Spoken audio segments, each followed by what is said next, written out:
Hello, I'm Keith Hocton, author, historian, and host of Rearview Mirror Chronicles, where we take a look back at the people and the moments that shaped our world through history.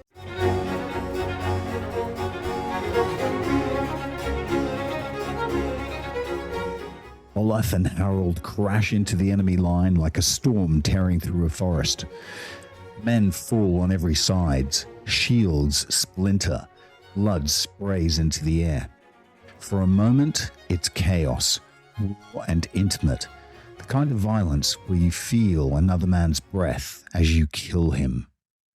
But numbers begin to tell. The Norwegians press forward, hemming Olaf's men in, squeezing them tighter and tighter. Missiles rain down, spears, arrows, axes spinning through the air. The ground turns slick beneath their feet. Harald stumbles, losing his footing for a heartbeat that feels like an eternity, and then a hand drags him upright again. Dolf the Icelander grins at him, a hard, knowing smile, the kind shared between men who understand how close death is. Olaf calls out once more, his voice rising above the din, rallying his men for another charge.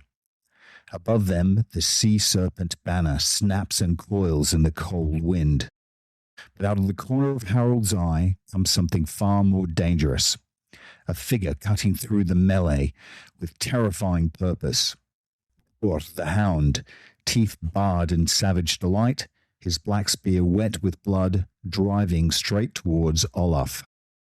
And just as the battle hangs, balanced on a knife edge, as though the world itself is holding its breath, the heavens deliver their verdict.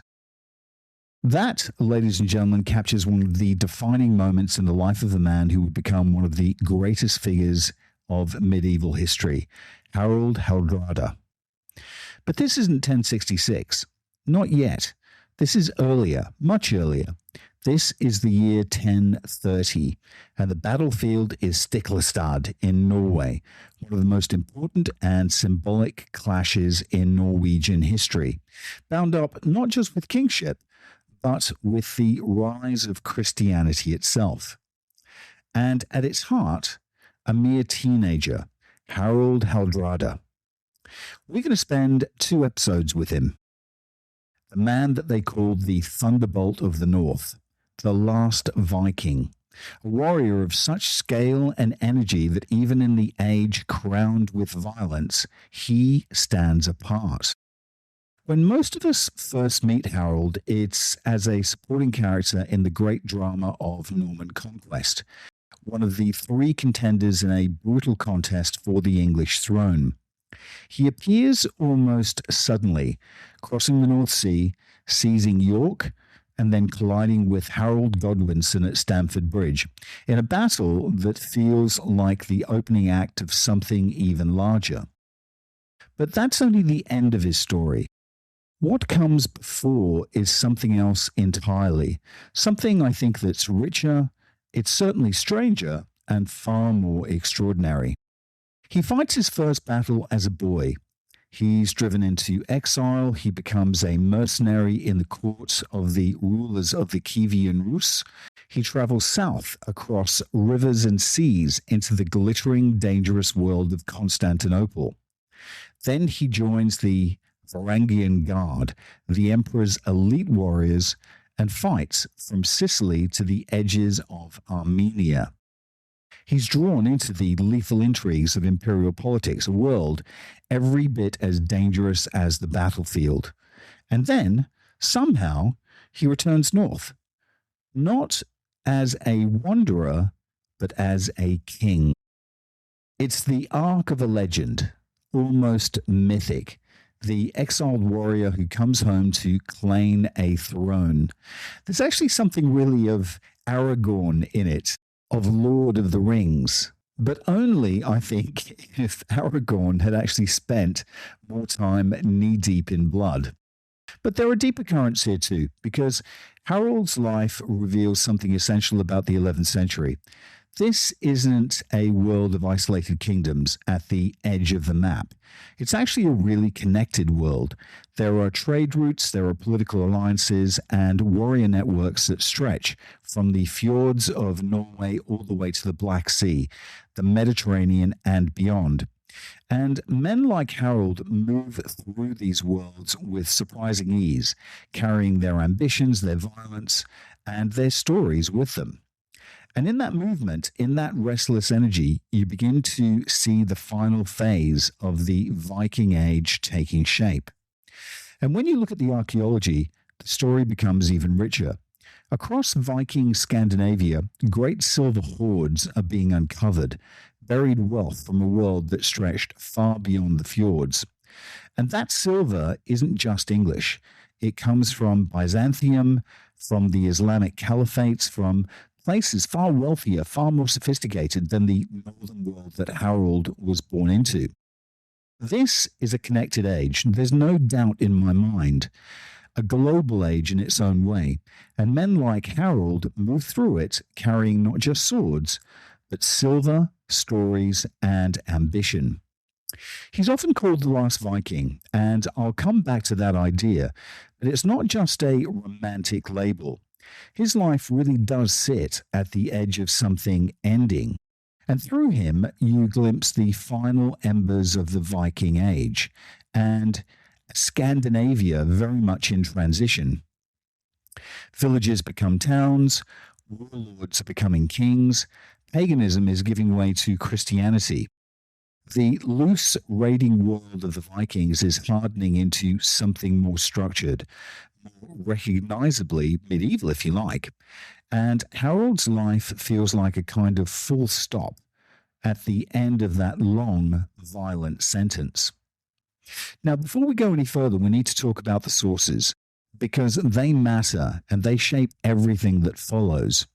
Much of what we know about Harald actually comes from the great sagas, above all, great narrative tradition preserved by Snorri Sturluson. His work, particularly the Helmskringla, is one of the great literary achievements of medieval Europe. But there's a catch. These sagas are written centuries after the events they describe, in the 12th and 13th centuries. They're not eyewitness accounts. They are stories shaped by memory, by politics, by myth, and by the expectations of their audience. And woven through them are moments that feel, frankly, fantastical. And I think a more cautious historian might try to strip those elements away to pare the story back to something clean and factual. But I'm not that kind of guy. Because if you want to understand this world, you have to see it as they saw it, through their eyes, through their imagination, through a landscape where fate, gods, omens, and violence all sit side by side. So if you're hoping for giant serpents, you're going to get them. If you want berserkers howling, blood-soaked, half-mad with fury, well, I'm going to give you those too. This is that kind of story. But beneath it all, there's a real man. So let me begin with what I can say with some confidence about Harald Sigurdsson. He's born in the uplands of Norway, probably around the year 1015. His father is a local ruler. He's not a king in the grand sense, but he's, I suppose you'd call him a petty king, a regional strongman, the kind of man who holds power through land and loyalty and reputation. And his name is rather unforgettable. His name is Sigurd the Sow. Now, look, to modern ears, that sounds almost insulting, as if it's meant to diminish him. The sagas actually paint a very different picture. This isn't a lazy man avoiding battle, quite the opposite.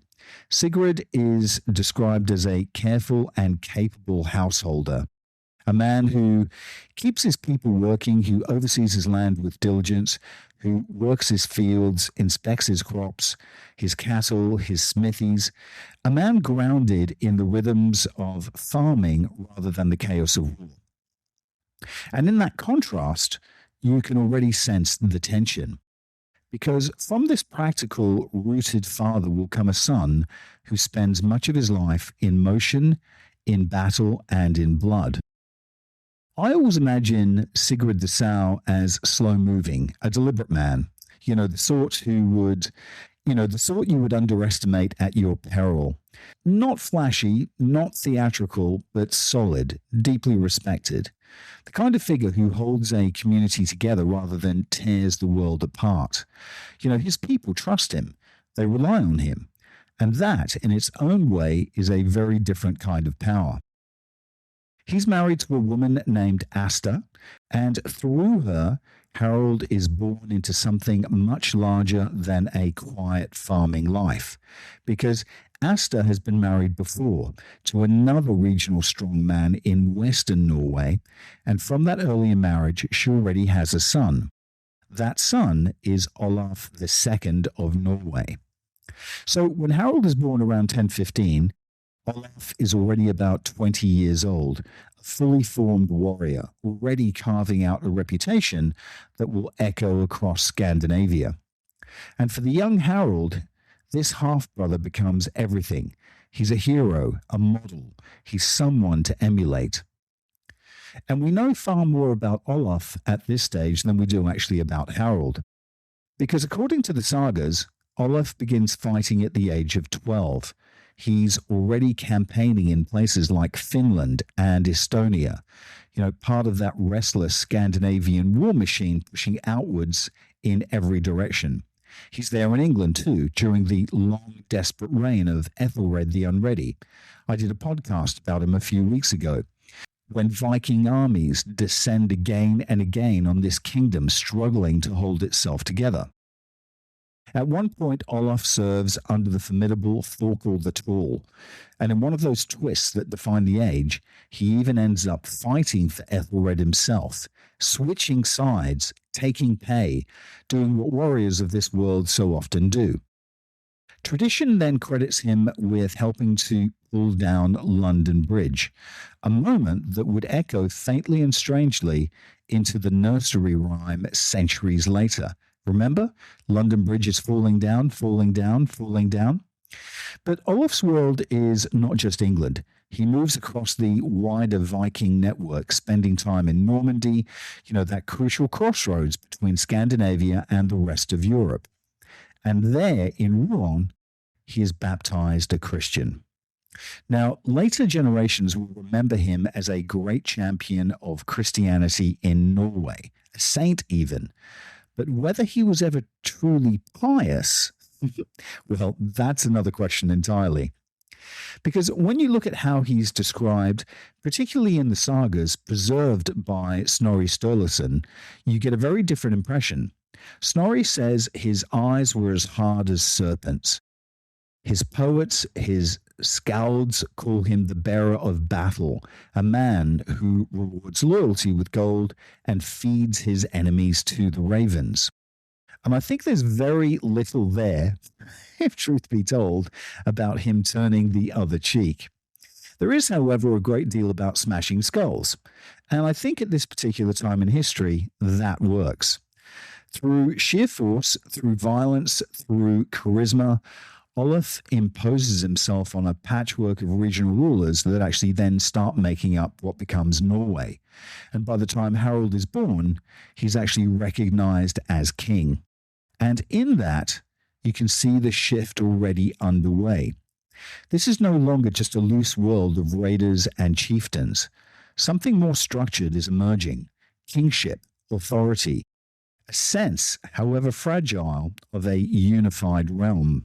And it's the same transition we touched on earlier, and you can trace it back through figures like Olaf Tryggvason, that strange, almost mythical predecessor, resembled as much for his mysticism and menace as for rule.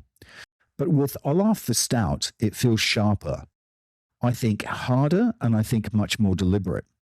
And for the young Harald, watching all of this unfold, it sets a pattern for life.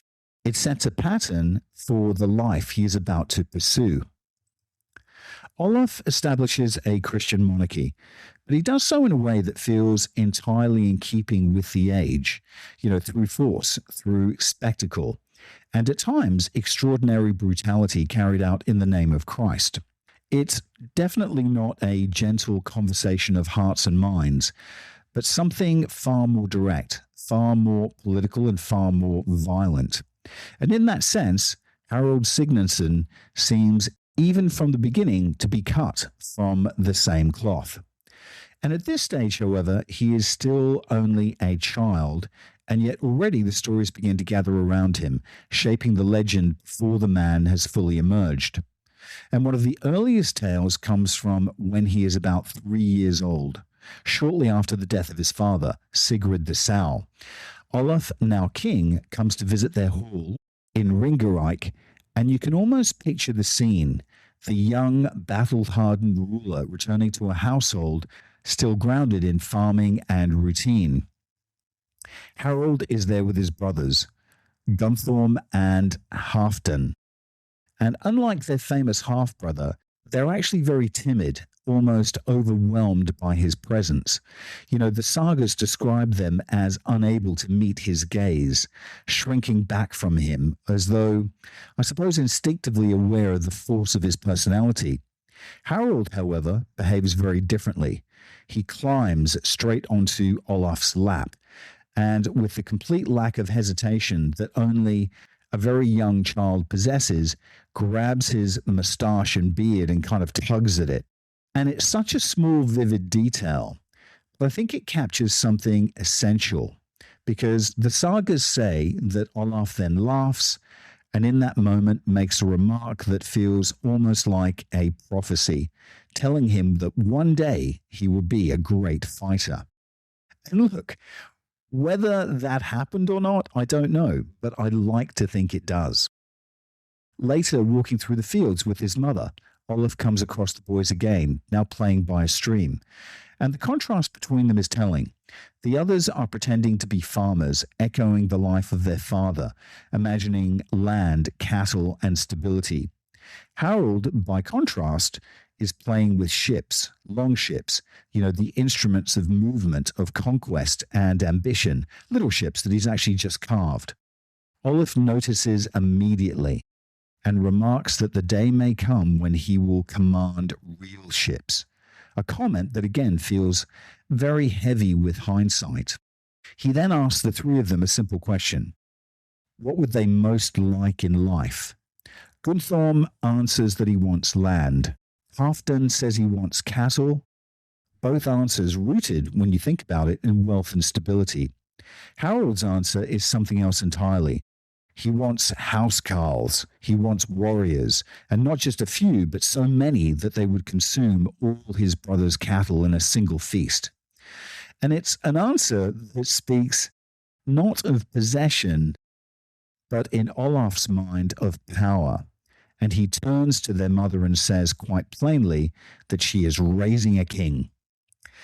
Again, whether these moments happened or not, as described, is almost beside the point, because all of the sources agree on the broader truth.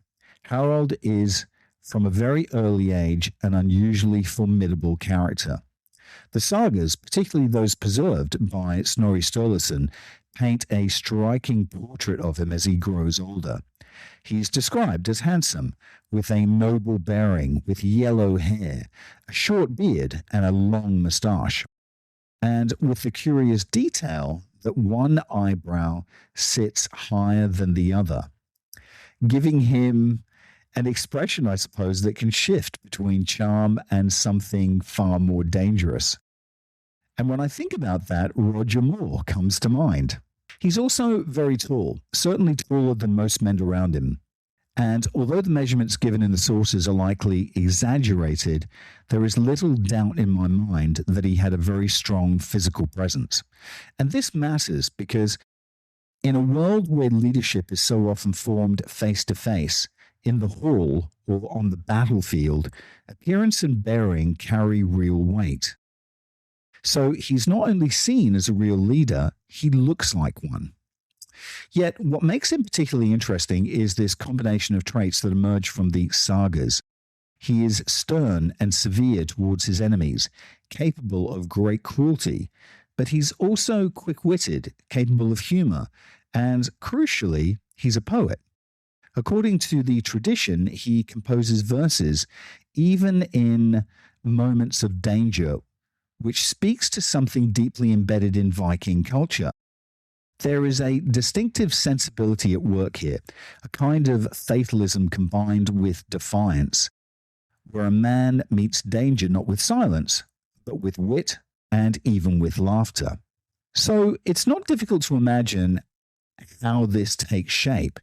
Harald grows up in a world where stories are constantly being told and retold, where skalds recite the deeds of heroes such as Ragnar Lothbrok, where reputation is absolutely everything. And in such a setting, behavior is not just personal, it's performative. Young men learn how to act by listening to those stories, by absorbing the rhythms of courage, of violence, and of course, the very dark humor that then defines them. And so the line between history and legend begins to blur. The sagas don't simply record Harald's life, they shape it, reflecting a culture in which a man is expected to be as formidable in the world as he is indeed, and where, in the face of death, the great statement you can make is to meet it with a steady voice and a composed mind. And I think what's really happening here is something larger than one man, even a man like Harald. There's a shift underway, and you can feel this gathering pace. These rulers, these war leaders, are no longer simply raiders striking and vanishing. They're becoming kings. And with that comes access to resources, to organization, and to something very much approaching a modern state. And of course, that changes everything. Because when the Viking brutality meets the machinery of kingship, the results, I think, are devastating.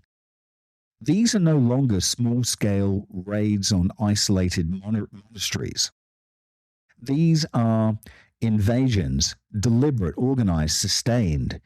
Kingdoms are taken, not just plundered, and wealth is accumulated on a scale that would have seemed unimaginable a century earlier. The old world of the Viking is not disappearing, it's actually evolving into something far more dangerous. It's into this moment in history that Harald appears in the record, in the spring of 1030, now about 15 years old. The boy who once tugged at his brother's moustache is gone, and in his place stands a giant, someone already shaped by the expectations of his world. And that world around him has changed as well. His half-brother, Olaf of Norway, had once united Norway under his rule, but that unity has fractured. Olaf has fallen out with one of his most formidable rulers of the age, Canute the Great, a man whose power stretches across the North Sea world. The two almost certainly knew one another from earlier campaigns in England, and some historians suspect that Olaf may have even promised to act as Canute's subordinate before breaking that agreement. A dangerous move in a world where loyalty and reputation are everything. In 1028, the consequences arrive. Canute actually sails from England with a fleet of about 50 warships and is remarkably welcomed by many in Norway. And I think that alone tells you something important. Olaf's rule was not universally loved. The great magnates of the North, powerful men in their own right, are willing to turn against him if the right leader turns up. And Canute, according to the sagas, secures their loyalty with lavish gifts of gold and silver. Olaf is then forced into exile. He flees across the mountains into Sweden with a small group of followers, and from there continues east, moving into the vast forested world of what is now Russia. The eastern route is not unusual. For generations, Scandinavian networks have stretched deep into the region, following the great river systems down the Black Sea and ultimately to Constantinople. Olaf finds refuge in Kiev under the protection of Prince Yaroslav, a ruler of Scandinavian descent. And this is important because he's an important figure in the wider world that links the north to Byzantium. And for 2 years, Olaf is gone. And then in the spring of 1030 comes one of those sudden dramatic turns that define this story. Word reaches Norway that he is returning. Not with a great army, but with a hard core of perhaps 200 men, a mixture of Norwegians and Eastern warriors, the kind of seasoned fighters you wouldn't want to face if you were a peaceful villager watching them appear on the horizon. He gathers strength as he moves. In Sweden, he is supported by King Jacob, who provides additional troops, and of course more exiles and adventurers join him along the way. And by the time he is ready to march, his force has grown into something like 2,500 men. And then Harald arrives. So he's about 15, as I mentioned, maybe 16, and he hasn't come alone either. He's raised a force of his own. He's got a few hundred men from the uplands of Norway, and he's crossed the mountain spine of Scandinavia to join his half-brother. And I think the image is a powerful one. You know, the younger brother stepping into a world of war, no longer a child watching from the sidelines, but an active participant in what's about to unfold. Snorri in the sagas tells us that even at this age, Harald was already very stout and manly. And that's a phrase that doesn't mean fat. It's got different connotations than it does these days. And I think it means someone who's physically very solid and physically imposing, you know, already carrying himself like a grown warrior. And you can imagine him now, no longer the boy with toy ships, but a young man with real men behind him, stepping into a campaign that will shape the rest of his life. Together they turn back towards Norway, crossing once more through the mountain passes and descending into the interior. This is high summer, and they are moving into Trøndelag, one of the richest and most fertile regions of the country, and of course it's strategically very vital. There are later accounts shaped by the Christian lens of the sagas that claim Olaf forced his recruits to be baptized, that he made them paint white crosses on their shields, and declared that they would rely only on God for victory. And I think that's also a very compelling image, a proto-crusading army, if you like, marching under the sign of the cross. Whether it's true or not, it's another matter entirely. Many historians actually suspect that this is a later embellishment, a projection, if you like, backwards by Christian writers who wanted to cast Olaf in a more overtly religious light. In reality, his army was probably a far more mixed and pragmatic force, made up of exiles and mercenaries and loyalists, men drawn together by necessity, I would say, rather than shared belief.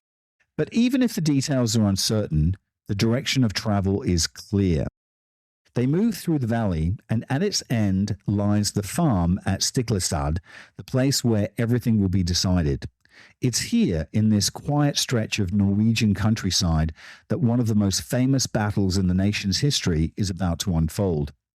And as Olaf's force advances down that narrowing valley, they see what awaits them.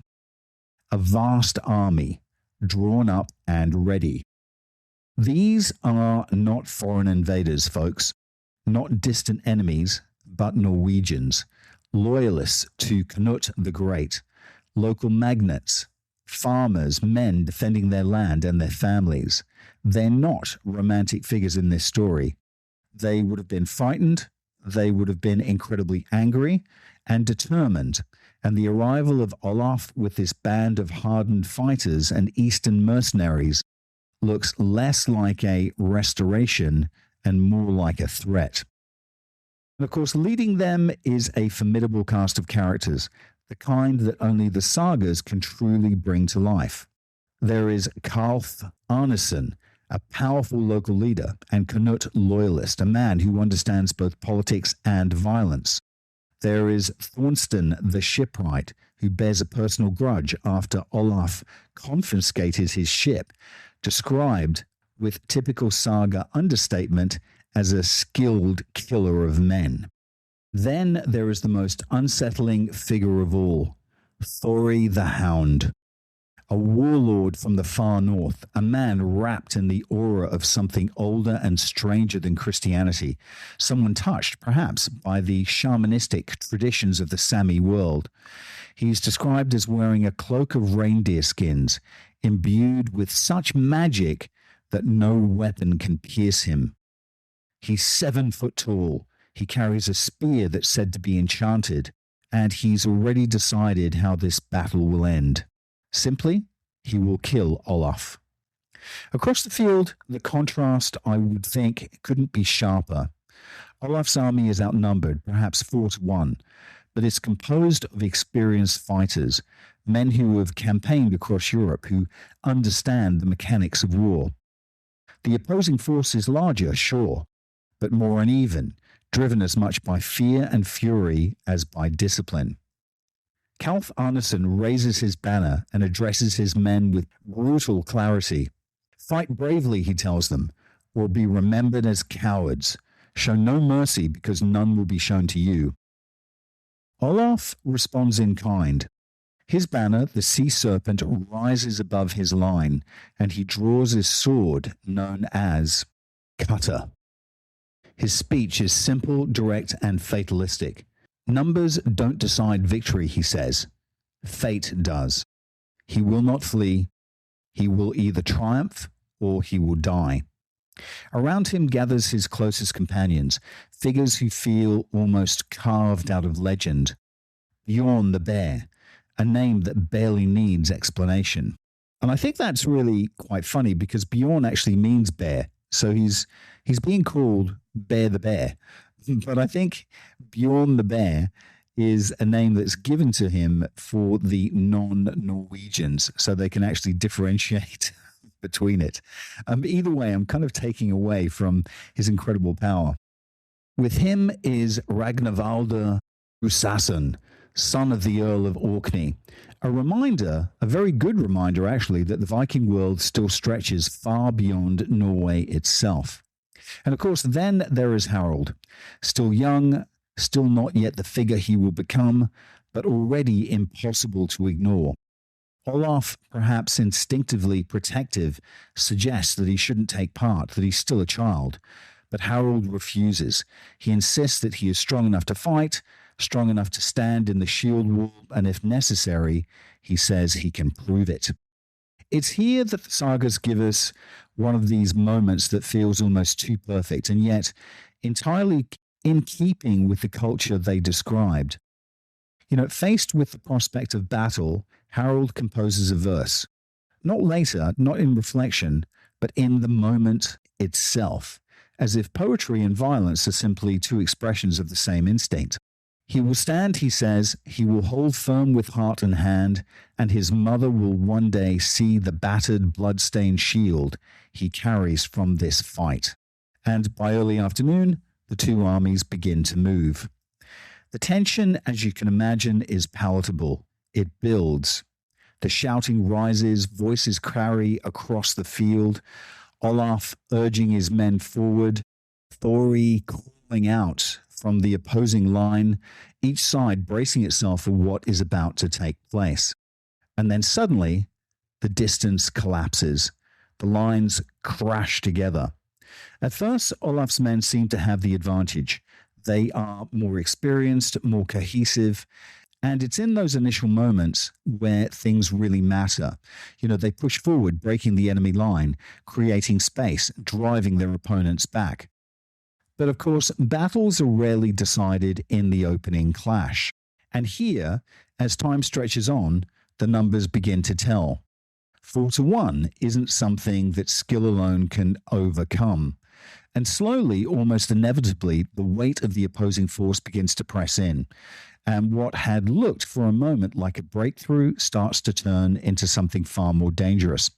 Remember also, folks, this is hand-to-hand fighting. It's exhausting. In Helmskringla, written by Snorri Sturluson, the battle turns into something relentless and overwhelming. The peasant army presses in from every side. Those at the front cut with swords, those behind thrust with spears, and further back still, men hurl arrows, stones, axes, anything they can lay their hands on. It's not a neat clash of lines, but a crushing, suffocating mass. And of course, men begin to fall in numbers. Olaf's force, for all its experience, would now be fighting for survival. And then, as though the moment demands something more, the sky itself changes. There's a total eclipse. And the sagas tell us that the sun turns red and then disappears, and the world is plunged into darkness. Now look, whether or not it happened exactly as described, it's the kind of detail that medieval storytellers seize upon because it transforms a battle into a judgment. For the men on the field, it's not just a natural phenomena, it's a sign. And the reaction is immediate. The opposing army roars, the gods or God have spoken, and the king must die. They surge forward with renewed fury, no longer simply defending their land, but convinced that fate itself is on their side. And in that moment, whatever balance remained in the battle tips decisively. From a purely practical point of view, the outcome is almost inevitable. Olaf's men are too few.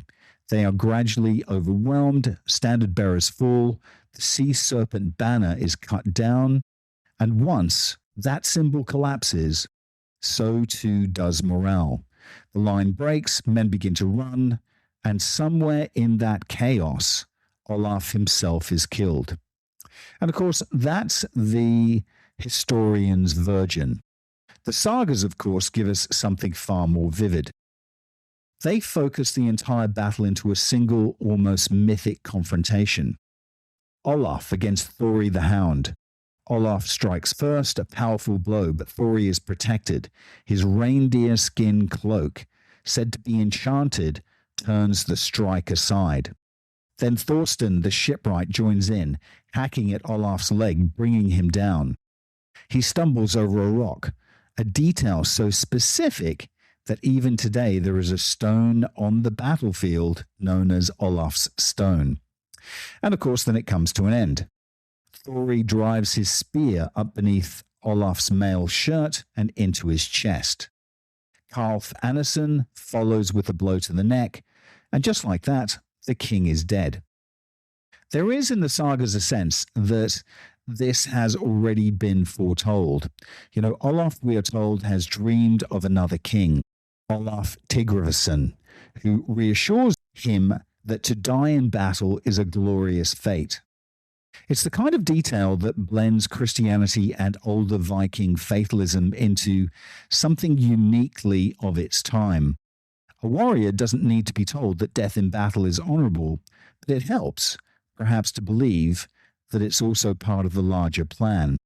What matters for us, though, is what happens next, because almost everyone else, according to the sagas, dies as well. Almost. Harald doesn't. He's wounded, badly enough to be taken out of the fighting, and as the battle collapses into slaughter, he's left among the bodies.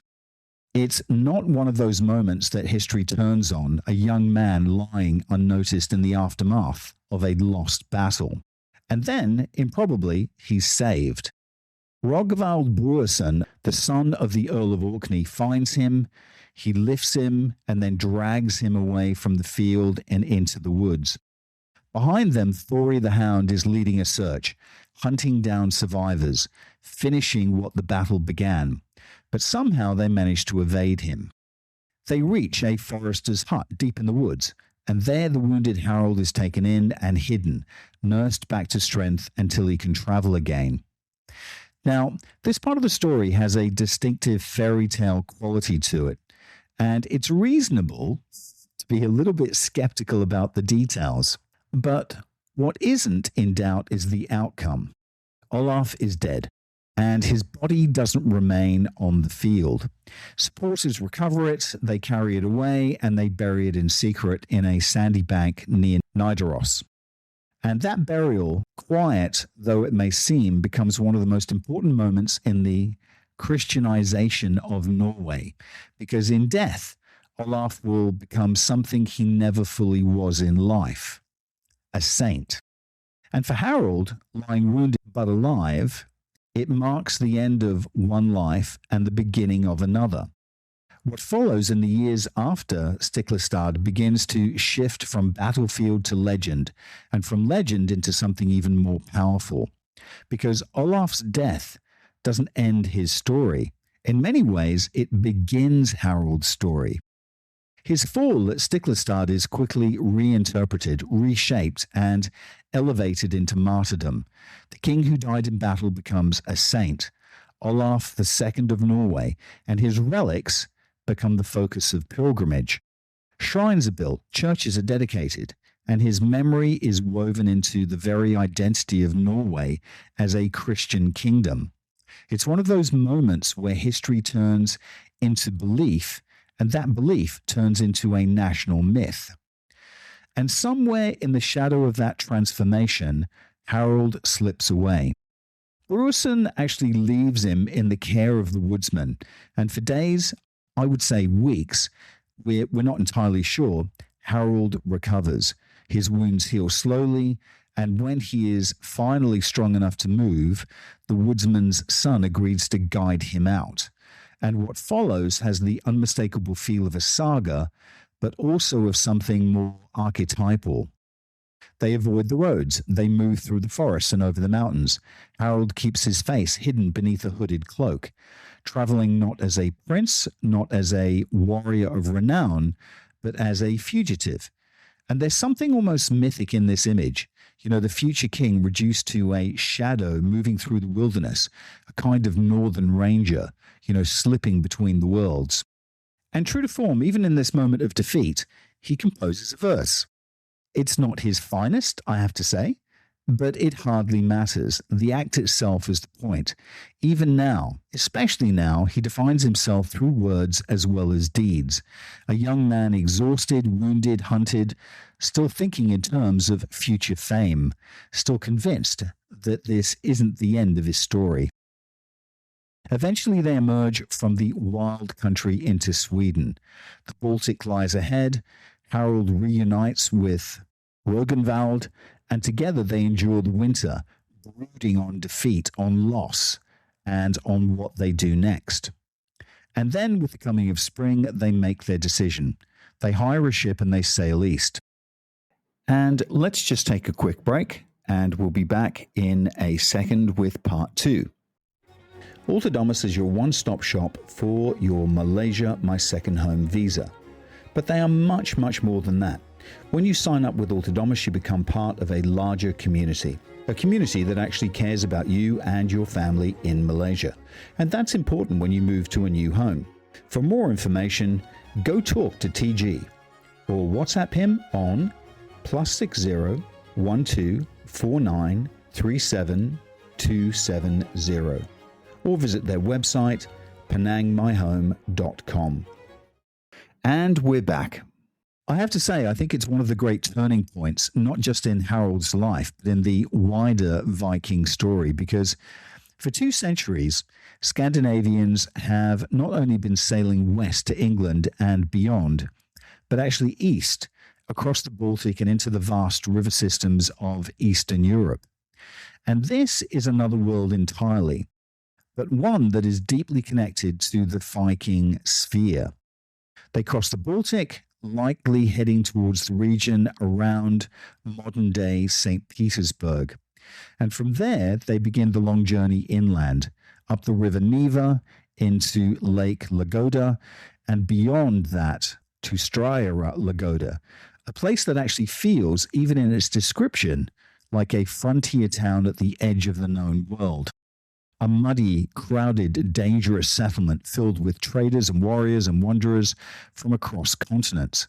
A place where cultures collide, where languages overlap, and where the air is thick with opportunity and risk in equal measure.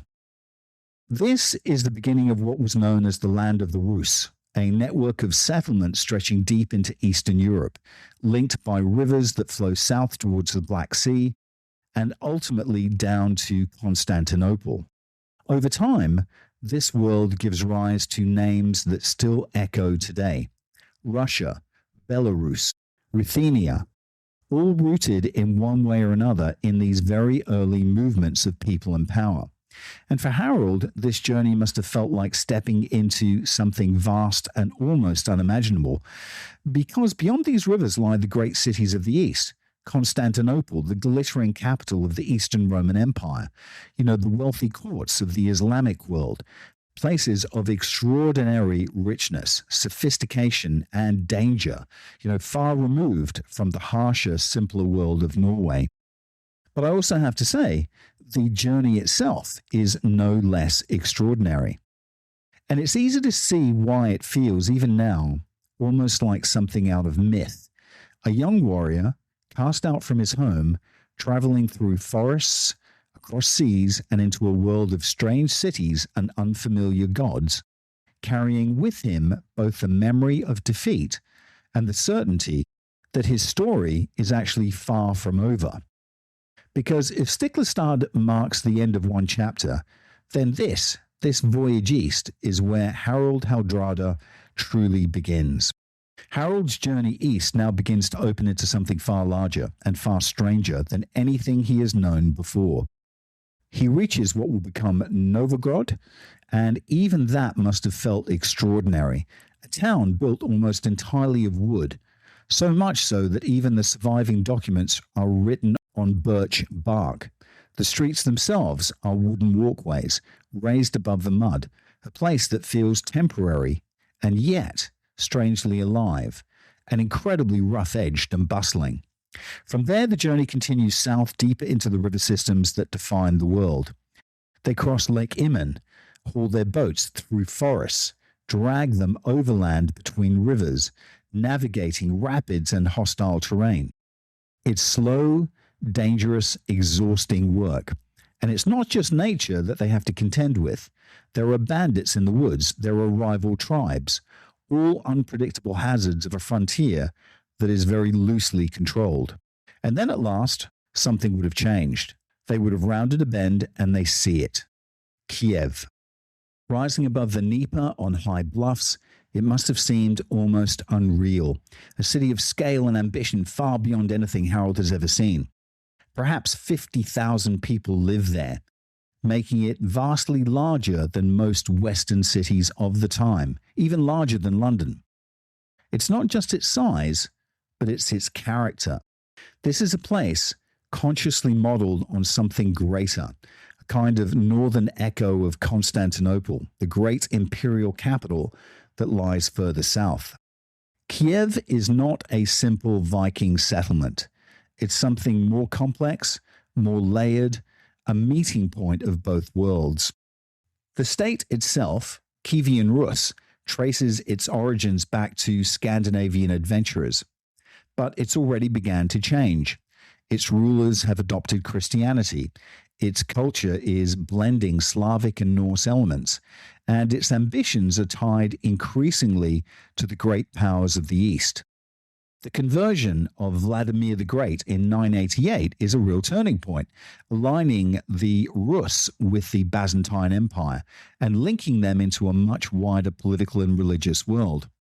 By the time Harald arrives, the ruler is Yaroslav the Wise, a man of formidable reputation. He's a Christian prince, but also a hardened survivor of brutal dynastic struggles, a ruler who has fought many and in many cases killed his own brothers to secure his position. Later generations will actually remember him as the Wise, but in his own time he's actually known as the Lame. A reminder, I think, that even kings carry the marks of violence. Kiev itself reflects that dual nature, sophistication layered over raw power, crowded with traders dealing in everything from silk to scarves, from amber and honey to furs brought down from the northern forests. Above it rises the fortified walls, massive ramparts topped with whitewashed palisades, pierced by great gates. among them the Golden Gate, crowned with its own chapel, a deliberate echo of Constantinople's grandeur. Inside the citadel, the detonettes, a fortified core, not unlike a later Kremlin where the prince resides among churches and halls and administrative buildings. And it's here that Harald and Rognvald would have been received, stepping from the rough world of forests and rivers into a center of power that feels both alien but also strangely familiar. Because in many ways, this is the same story that we've already seen in Norway. You've got a warrior elite becoming rulers, a pagan past giving way to a Christian present, a loose network of power hardening into something more structured, more recognizable as a state. There's even a parallel with Normandy, another Viking-founded state reshaped by the influence of a powerful Christian neighbor. For Harald, this all must have been very overwhelming. Not just the scale of the city, but the sense of possibility. The markets, the languages, the movements of goods, the people, the proximity, I suppose, to even greater worlds beyond. Constantinople lies further south, but it's the richest city in Christendom. Beyond that, there's the land of the caliphates, equally wealthy, equally alluring to a young Harald. And here he stands. Imagine it, a teenager, recently defeated, recently hunted, now at the edge of something completely vast. So for him, his life in Norway is over. And what comes next will take him far beyond anything he could have imagined as a boy playing with ships in a stream. What Harald finds in Kiev is not just refuge, but opportunity. And it comes in the form of a man perfectly suited to this world in transition. Yaroslav the Wise is exactly the kind of ruler Harald needs, a blend of Viking inheritance, Slavic power, and Byzantine influence, a man who understands violence and politics and ambition in equal measure. This is a man who's fought his way to the top, quite literally, defeating and killing rivals, even members of his own family. And yet he's also building something more enduring, a Christian court, a capital, a state. So there's a sense of familiarity here. Yaroslav's wife is the daughter of a Swedish king, and through those tangled dynastic links, he can actually claim some distant connection to Harald's own family. In a world where kingship, even faint kingship, matters, that's enough. And of course, Yaroslav is not just a warlord. He's a builder. He's begun work on a great cathedral, St. Sophia, consciously modeled on the mighty Hagia Sophia of Constantinople, a statement of ambition as much as faith.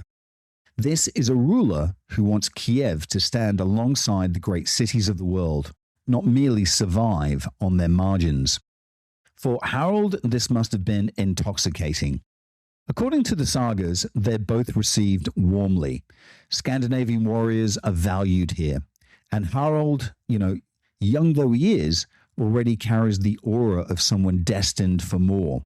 And for the next 2 years, he serves in Yaroslav's army, and this is where his real education begins. If Striklestad was his baptism of fire, then Kiev is his apprenticeship. We catch glimpses of what he does, though. The sources are frustratingly fragmentary, which really annoys me, but Yaroslav is engaged in a conflict with the Poles, pushing back against their expansion into territories that would now be Belarus and the western Ukraine. Campaigns are fought through forests and river systems, and they would have been hard, grinding warfare in very difficult terrain. And the sagas actually preserve echoes of this through the poetry of Harald's skalds, who celebrate victories and paint images of battle, of enemies driven back, of blood staining the snow. And of course, there are other enemies too, more elusive and more dangerous. The Pekanigs, steppe nomads, masters of cavalry warfare, terrifyingly mobile and almost impossible to defeat in open ground. Against them, G absolutely matters. Yaroslav's forces used the rivers to move quickly, to choose their ground, to draw these formidable enemies into forests where their advantage is much reduced. And it's a very different kind of warfare from the shield walls of Norway. And Harald is learning it all. He's taking it all in. By his late teens, perhaps 18 or 19, he's risen to become a captain in Yaroslav's guard, the Druzina. And this is no small thing. It places him very close to power, inside the ruler's inner circle, among men who feast with the prince, who share in his rewards, and of course who live in a world of privilege and danger in equal measure. And yet even here, even with his status, wealth and experience accumulating around him, Harald still isn't content. Because he hasn't forgotten who he is. He is still the younger half-brother of a dead king. He's still a man without land, and still, in his own mind, he's a king in the waiting. And to become that, he needs more than skill. He needs support. He needs legitimacy. And more importantly, he needs an alliance. And that leads him to make a move that is at once entirely practical and I think also very deeply revealing. So he approaches Yaroslav and he asks for the hand of his daughter. Her name is Elizaveta of Kiev, known in the North sources as Elisef. At this point, she's still very young. Actually, she's a child, which reflects the realities of the age rather than anything unusual. Betrothals are political tools, something you have to remember. Long-term arrangements designed to secure alliances rather than immediate marriages. So for Harald, this is all about the future. He presents himself as a man of lineage and proven ability, reminding Yaroslav of who he is and what he's done. It's, in effect, a statement of intent. What he's telling Yaroslav is that he's not here to remain as a mercenary. He's here to build something much larger. And Yaroslav's response is careful, measured, and I think very revealing. He doesn't reject him, but he doesn't accept him either. What he says is, you're a good match, but you have no lands, no wealth sufficient to support a royal wife. When you become the man I think you may yet become, then come back and ask again. And in many ways, I think it's actually the perfect answer. He's giving him encouragement without really committing to anything. And I think for Harald, he would have seen it as a challenge, because now the path is clear. He actually has to return to Norway if he's to claim his throne. If he is to marry into this powerful dynasty, he first must make himself into something undeniable. And of course, that will take him even further from home. Harald leaves Yaroslav's hall with something like clarity, perhaps for the first time in his life. He knows exactly what he lacks, and I think more importantly, he knows how to find it. He needs a reputation. He needs wealth, and there's only one place in the world where both can be forged at the same time: Constantinople. To a young Scandinavian warrior, this isn't just another destination. It's the destination. It's the largest city in Europe, a place of immense wealth, scale, and sophistication, something closer to myth than reality. Some have even suggested that its golden walls and glittering palaces helped inspire the Norse vision of Asgard itself, the city of the gods, because nothing in the north comes close to it. And so in the summer of 1034, Harald sets out. With him, according to the sagas, are around 500 companions, a number that kind of feels suspiciously neat to me, but it captures a sense, or the sense of a band of ambitious young warriors heading south with someone that they think will become their king. They follow the well-worn route down the great rivers, past the dangerous rapids, into the Black Sea, and through the narrow straits of the Bosphorus, before finally entering the Golden Horn. And there it is, Constantinople. For Harald, who's still not yet 20, it must have been overwhelming. The vast defensive walls stretching across the land, the crowded harbors filled with ships from across the known world, the markets, the bathhouses, the great public spaces, the hippodrome, and above all, the imperial palace complex, the beating heart of an empire that still calls itself Roman. And at its center, the great Dome of Sophia. Already 5 centuries old, visitors from the north, when they first saw it, struggled to describe what they're actually looking at. One account simply says that they didn't know whether they were on earth or whether they were in heaven. And it's that kind of place. And it's at that moment in time, the empire Harald is entering is not in decline. Not yet. Under the Macedonian dynasty, it's actually experiencing something like a revival. Territory has been regained, enemies have been pushed back, and there's a sense of confidence, even cultural flourishing that runs through the court. But beneath that confidence lies something, I think, much darker, because the politics of Constantinople are anything but stable. When Harald arrives, there's just been a dramatic shift at the top. The Emperor Romanos III, Agrios, has recently died, very possibly murdered, found in his bath under suspicious circumstances. His widow, Empress Zoe, a formidable and complex figure, has quickly remarried. Her new husband is Michael IV, a much younger man who now sits on the throne.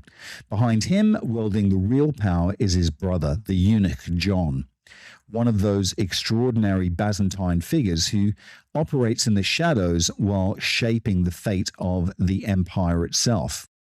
It is, in every sense, I think, a nest of vipers. There would have been intrigue and ambition, betrayal, all coiled tightly within the walls of the palace. But Harald, at this point, isn't yet part of that world. To the Byzantines, he's simply another Scandinavian mercenary, one of many who have come over the centuries. And of course, the empire knows these men well. Some arrive as traders, others as fighters, and Harald has come for the latter. His name may carry weight in Norway, but here, in this vast and sophisticated capital, it means nothing. For now, because what he's about to enter is one of the most famous institutions of the medieval world, and one that will shape him as profoundly as anything that he has experienced so far, the Varangian Guard. And in that service, far from home, in the glittering and dangerous heart of the empire, Harald Hardrada will begin to become something much more than a fugitive prince. If you were a young Viking looking for glory, this was where you went. Not a raiding party, not a fleeting expedition, but a standing force at the very center of imperial power. Elite, feared, and crucially, they were paid in gold. The Varangian Guard had been established decades earlier when Vladimir the Great sent thousands of warriors south to serve the emperor, sealing an alliance that tied the Rus to the Byzantine Empire. Over time, they became something more than mercenaries. They were oath-bound men. The very name Varangian, rooted in the idea of a sword brotherhood, men bound by loyalty, by contract, if you like, and certainly by identity. And they were used everywhere. Sicily, Syria, Armenia, wherever the empire needed hard-fighting troops, the Varangians went. They were kind of a medieval special forces, if you like, dropped into the most difficult of campaigns, trusted precisely because they were outsiders, because their loyalty was to the emperor alone and not to local factions. Most of them were Scandinavian, though not exclusively. Over time, others would join, Anglo-Saxons in particular, Spaniards, especially after 1066. But in Harald's day, the northern character of the Guard is still unmistakable. And of course, they had a reputation. They drank hard, they fought harder, they carried the great double-headed axes that became their signature, and they moved through the empire with a kind of contained ferocity that both fascinated and unsettled those around them. And of course, you still see traces of them today, scratched into the stone of the Great Sophia. Graffiti left behind by men who, even at the heart of the empire, felt the need to say simply, I was here. And I think there's something wonderfully human about that. Of course, we also get glimpses of how they looked. From carvings from graves back in Scandinavia, we see hints of silk trousers, Eastern fabrics, armor that's influenced by the steppe warriors. These are the men who have traveled and who have absorbed the world around them, and who carry it back with them. There is perhaps something of the returning traveler about them, but I think with one crucial difference. These guys come back wealthy. Regular soldiers receive substantial sums, and those close to the emperor even more. Compared to the uncertain rewards of raiding in the West, this is a reliable, structured wealth. Serve, survive, and you will leave with enough to transform your and your family's future. And of course, Harald understands this immediately. If he can endure this life, if he can survive, if he can build a reputation, he can accumulate wealth, then he can return to Kiev, not as a landless exile, but as a man of consequence.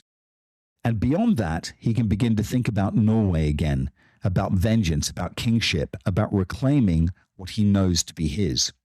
So he presents himself at the barracks, and in a detail that feels almost inevitable, he doesn't give his real name. He signs on under an alias, Noroblicht, a small act of concealment that adds to the sense of transformation. The prince becomes a mercenary. The fugitive becomes a soldier of empire. And with that, Harald Hardrada steps into a new world. A world that will actually take him to Sicily, to Armenia, to Jerusalem. A world of campaigns, intrigue, violence, and of course, massive opportunity. A world where emperors can be murdered, where fortunes can be made, and where survival is never guaranteed. The boy who fled Stiklestad is gone. In his place stands something harder, something sharper, something not yet finished. And this story, if anything, is only just the beginning. Don't forget to join me in part 2 to find out what happens to Harald Hardrada, the last Viking. This episode of Rearview Mirror Chronicles is brought to you by Entrepot Publishing, the home of independent storytelling. We publish books that celebrate history, art, and the extraordinary people who make life fascinating. You can find our titles and maybe your next great read at entrepotpublishing.com. Thanks for listening in, folks. Bye for now.